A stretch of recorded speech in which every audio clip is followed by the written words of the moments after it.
You ever try to forget someone so badly that you end up dragging them into every damn thought you have? Yeah. That was me. And worse? The man I tried to erase was the one everyone else worshipped. Dr. Aaron Caldwell, the miracle worker with a smile polished for cameras and hands steady enough to cut open a heart. The first time I kissed him, it was behind the hospital's west wing, where no cameras could see. The last time, I left him bleeding with my silence. That was 3 years ago. I thought I escaped. I thought leaving town, leaving him, meant freedom.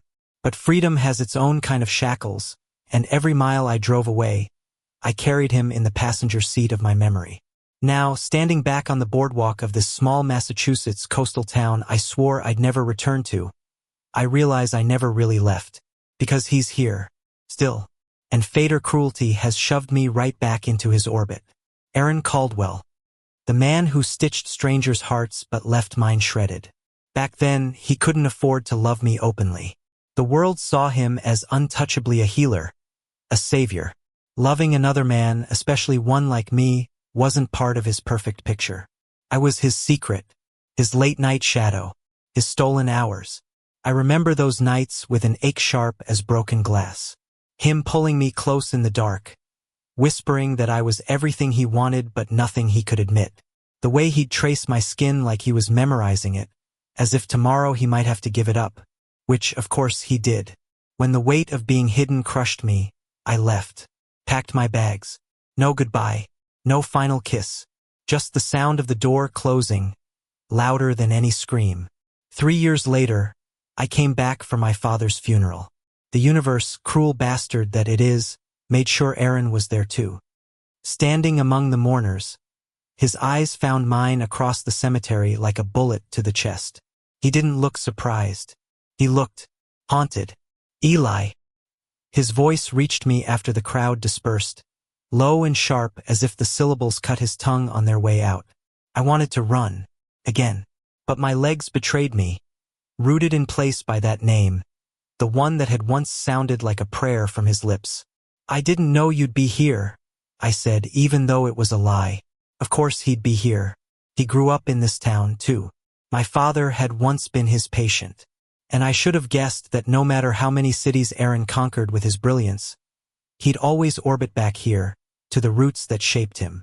His gaze swept over me, a quick scan like he was assessing injuries. The irony didn't escape me. You look different. He paused. Older. So do you. My tone came out sharper than I intended. But then so was the pain. The town whispered. That's what small towns do. My return was gossip enough. My collision with Aaron was gasoline on a dying fire. Every glance, every hushed word behind cupped hands reminded me why we never worked, why we couldn't. But grief has a strange way of softening defenses. In the days after the funeral, Aaron found reasons to appear, bringing food, checking in, pretending his concern was obligation, not choice. And I diet that I was let him in. One night, after too much bourbon and not enough common sense, I asked him the question that had burned a hole in me for years. Did you ever regret it? Us? His silence lasted too long. Then, finally, every damn day, the confession cracked something in me. Because if he regretted losing me, why didn't he fight? Why didn't he choose me over his reputation, his fear, his carefully polished life? You don't get to say that. I spat, anger hot in my throat. You don't get to show up after 3 years and throw that at me like it fixes anything. Aaron's jaw tightened, but his eyes were raw. I know I don't deserve to, but I couldn't love you in the open back then, and I hate myself for it. More than you'll ever know. The words should have satisfied me. They didn't, because love, once caged, doesn't just fly free again. It limps. It drags its broken wings. And yet, beneath the bitterness, I still wanted him. Wanted the man who ruined me. Wanted the man who, with just one look, could unravel every defense I'd built. Nights blurred into mornings. Somehow, despite my stubbornness, we slipped into old patterns. Shared cigarettes on the porch. Quiet laughter over memories we shouldn't still hold. Longing hanging thick in the air. Unspoken but undeniable. One stormy evening, he touched my hand. Just lightly, barely there. But it was enough to send my pulse spiraling. "Eli," he whispered, voice trembling in a way I had never heard from him before. "I don't want to lose you again." I pulled my hand back like it burned. "You already did." The storm outside cracked with thunder, mirroring the war in my chest. But here's the thing about pine, it can tether you to someone as much as love can. And somewhere between grief and memory, I realized the line between them blurred. Aaron wasn't the same man he'd been 3 years ago. And maybe, just maybe, I wasn't either. The question was, could two broken men piece together a love that never stood a chance the first time? Because fate wasn't giving me an exit this time. It was giving me a choice. Aaron didn't knock the next time.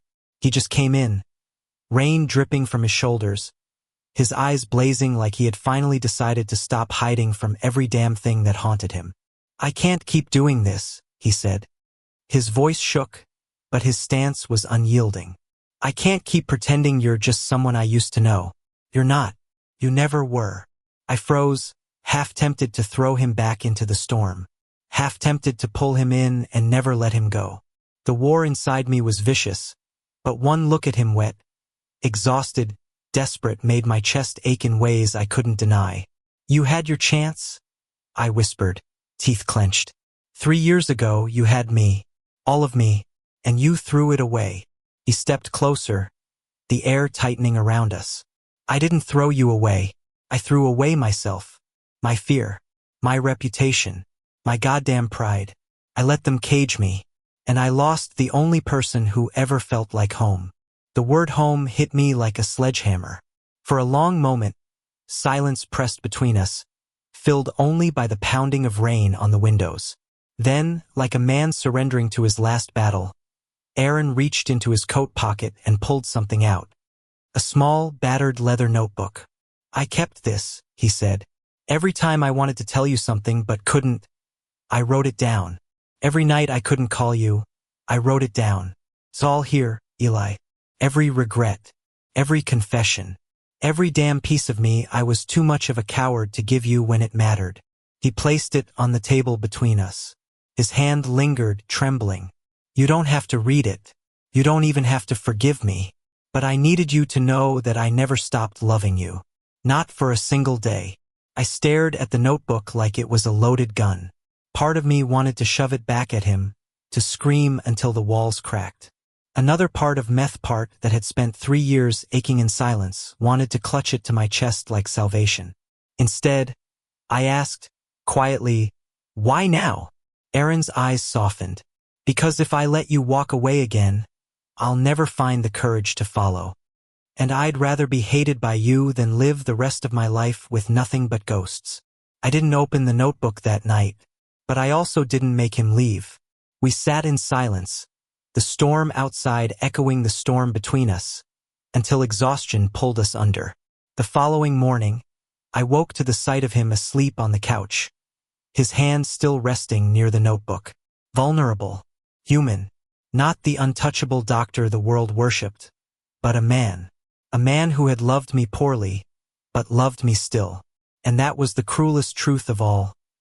Love, even broken, doesn't just disappear. Days turned into weeks. He didn't push, didn't demand forgiveness. He simply stayed. He brought groceries, fixed the fence my father had left rotting, listened when I spoke, stayed quiet when I didn't. He wasn't trying to win me back, was trying to show me he had changed. But love is stubborn, and so is pain. One evening, while we walked along the pier where we'd first kissed, I finally cracked. "You hurt me more than anyone ever has," I said, staring at the water, the sky painted gold by the setting sun. "I don't know if I can trust you again." Aaron stopped, his hand brushing mine but not holding it. "Then let me earn it. Day by day. However long it takes. I'll wait." I turned to him, and for the first time, I didn't see the man who had broken me. I saw the man willing to be broken for me. And maybe that was enough.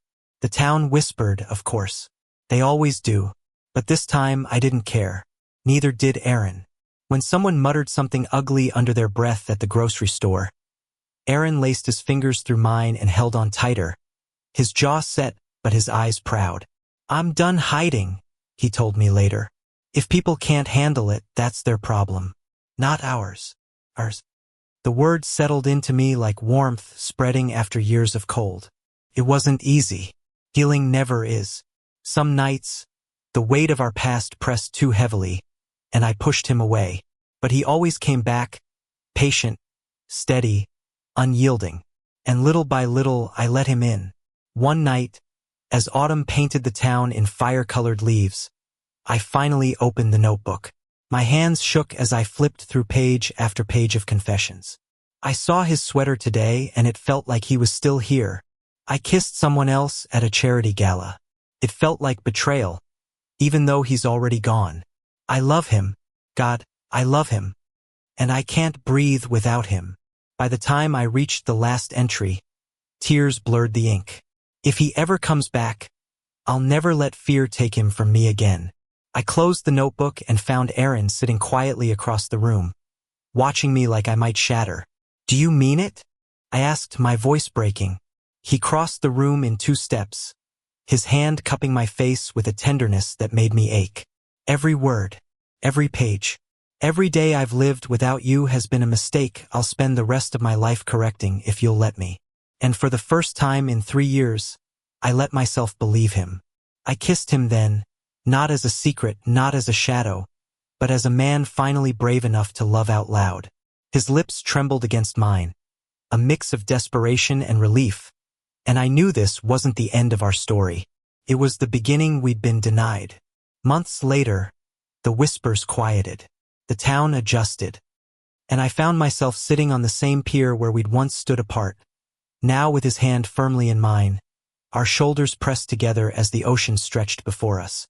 "Do you ever think about what might have happened if we'd gotten it right the first time?" I asked softly. Aaron smiled, the kind of smile that held both sorrow and peace. "Every day. But maybe we had to break first to understand how to build something that lasts." I leaned into him, the weight of his arm around me grounding me in a way nothing else could. For so long, I thought love was something stolen in shadows, fragile and fleeting. But here, with him beside me, I realized love could survive shame, survive distance, survive years of silence. Love could endure. And for the first time, I wasn't running. When the sun dipped below the horizon, painting the sky in pink and gold, Aaron kissed me again. This time, it wasn't desperate or hidden. It was steady, real. "I love you," he whispered against my lips. I smiled, letting the words settle into me like they were finally mine to keep. "I love you too." And just like that, the past stopped bleeding.